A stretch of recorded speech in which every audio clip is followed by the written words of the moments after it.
بسم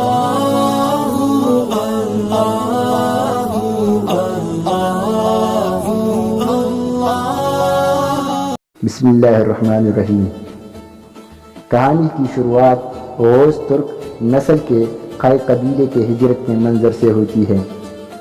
جب یہ قبیلہ منگولوں کے حملوں سے بچنے کے لیے ہجرت پڑاؤ ڈالے ہوئے تھے، 400 خیموں سے آبادی بستی اپنی نئی منزل کی تلاش میں تھی۔ یہ 13ویں صدی کا زمانہ تھا۔ قحط کے مشکل وقت سے گزرنے کے بعد وہ ایک بہتر جگہ کی طرف ہجرت کرنے کا عزم کرتے ہیں جہاں وہ نئی زندگی آغاز کر سکے۔ سلیمان شاہ قائ قبیلے کا سردار ہے۔ سلیمان شاہ کے 4 بیٹے ہیں جن میں گلدارو، سارم اور سب سے چھوٹا زلجان ہے۔ سارم کو منگولوں نے پکڑ لیا تھا اور وہ لاپتہ ہے، اسے مردہ سمجھا جاتا ہے، جس پر قائمہ خاتون سلیمان شاہ کی بیوی کو یقین نہیں ہے۔ اس کے 2 بیٹے گلدارو اور ارطغرل اس کے وفادار ہیں اور قبائلی امور میں حصہ لیتے ہیں۔ قبائلی امور میں بھرپور شرکت کے لیے زلجان کی ابھی عمر نہیں ہے۔ سلیمان شاہ کا بیٹا ارطغرل اکثر 3 قریبی دوستوں بابر، روشان، نورگل کے ساتھ شکار پر جاتا ہے۔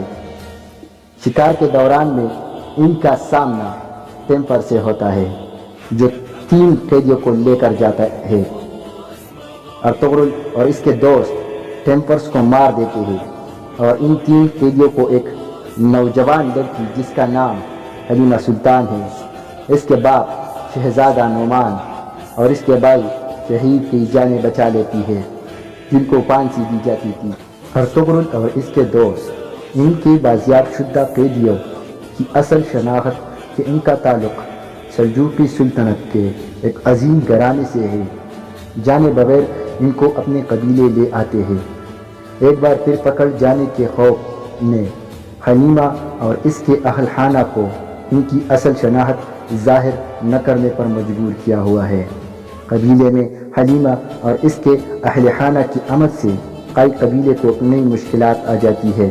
سلجوق سلطنت حلیمہ اور اس فیملی کو واپس نہ کرنے کی صورت میں جنگ کی دھمکی دیتی ہے اور ٹیمپرز نے قیدیوں کو بچانے کا بدلہ لیا اور نورگل کو قید کر لیا جو بعد آزاد کروایا جاتا ہے۔ ان دھمکیوں کی وجہ سے کچھ خانہ بدوش افراد سلیمان شاہ کو ان مسائل سے بچنے میں ناقص قیادت کا ذمہ دار ٹھہراتے ہیں۔ اس گروہ کی بدنامی سلیمان شاہ کے منہ بولے بھائی کردوغلو کی خواہش کے باعث ہے۔ کردوغلو کی خواہش سلیمان شاہ کو ہٹانے اور قائ قبیلے کے سردار کی حیثیت سے اپنا منصب سنبھالنا ہے۔